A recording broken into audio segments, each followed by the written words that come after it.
Welcome back to NBA Cinema. So today we got to talk about Kenyon Martin and his response to a topic that he started on the Gilbert Arenas show, where he was saying that real hoopers know that Kyrie ranks above Luka Doncic. And I think he was specifically talking about one-on-one players, but it was interpreted as if he's saying he's a better team player. Now, Kenyon Martin might have been saying that. I'm not exactly clear on where he stands with that, but he then elaborated and said, if they play one-on-one, everybody knows Kyrie wins that game. If you look at Kyrie as an isolation player and how deep his tool bag is, most people, Kyrie probably can get one-on-one, And I ain't saying others can't beat him, but I'm saying he gives himself a great chance to come out victorious. Now, I think someone competitive like Michael Jordan or Kobe Bryant and can move their feet, I think it'll be hard for even Kyrie to beat those guys personally.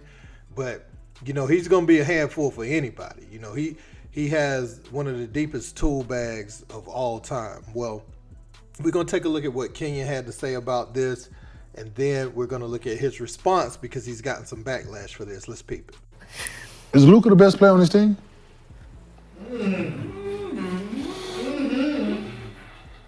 Is he? Production-wise. I didn't ask you that.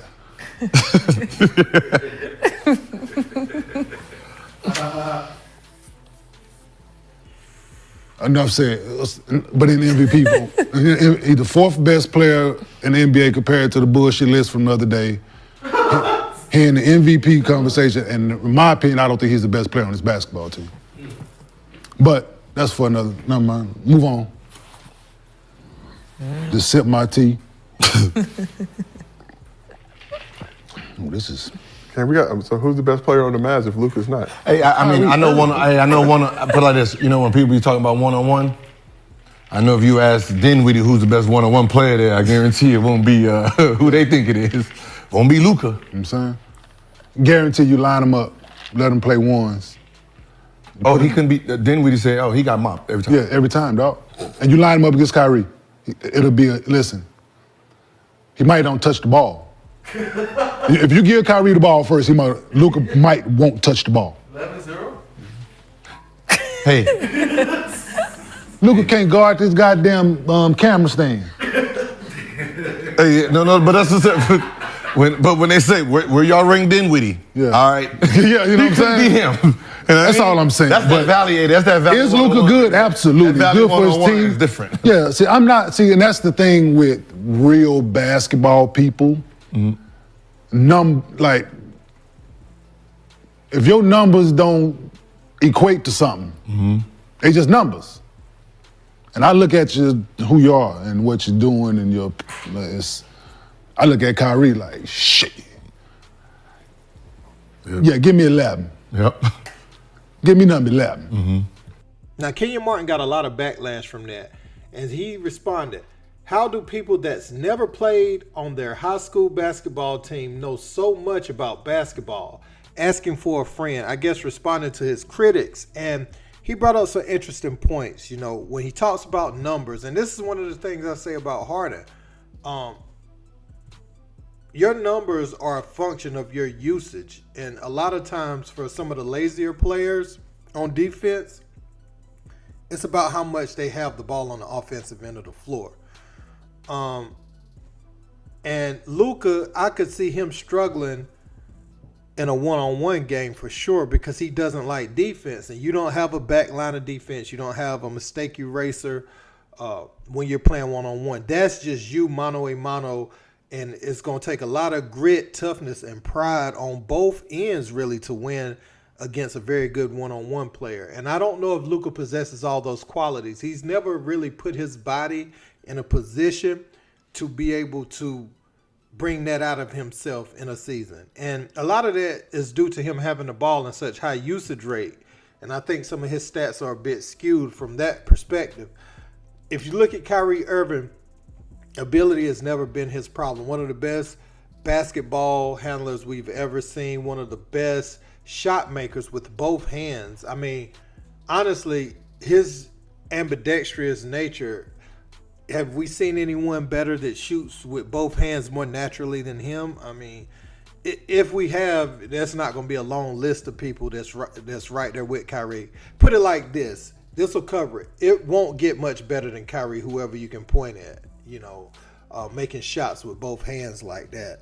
And he's quick, can shoot. I mean, the total package. Only thing that's been questioned about Kyrie Irving, and I'm speaking prior to, LeBron coming back to Cleveland. He was a young player, so don't get me wrong. But even if you look at Boston, his leadership and how comfortable is he in that role? You look at that, and that's one of the things people question, and they confuse it with the ability that he has. But if you go back and look at that final series against the Golden State Warriors, Kyrie has some monumental performances, almost like to the point where if he would have been considered for Finals MVP, nobody wouldn't have really been mad. Because when you think about that shot he hit over Steph, if anybody but LeBron was not on his team, he probably would have won Finals MVP. And I ain't saying that he should have or whatever. I'm just saying LeBron is that great that he does so much on the floor. He's going to do enough to get that if you win a series. But Kyrie, if he would have had, if it was like a KD level player on his team and he was in that same position, he probably would have won Finals MVP in that Finals. So Kyrie, a lot of times, man, it's just his fit with teams and, to his own doing. Sometimes, he may be away from the team or do different things. And I ain't saying the reasons he away from the team sometimes isn't helpful to other people. I'm just saying, just as it pertains to the construct of the team, sometimes, maybe they don't mesh. I know him and Jaylen Brown have maintained a relationship. I don't know how him and his Duke brother Tatum feel about each other right now, but I know it was a rift there at a time. And, Kyrie is kind of bounced around, went to Brooklyn, and that didn't work out. Kyrie was doing a lot of things that made James Harden want out. But now, can we really point at James Harden can we really point at Kyrie for starting to mess up in Brooklyn when we seen how Harden is bolting, trying not to play for Philly? I say all that to say, who do y'all think is the best one-on-one basketball player between Luka Doncic and Kyrie Irving?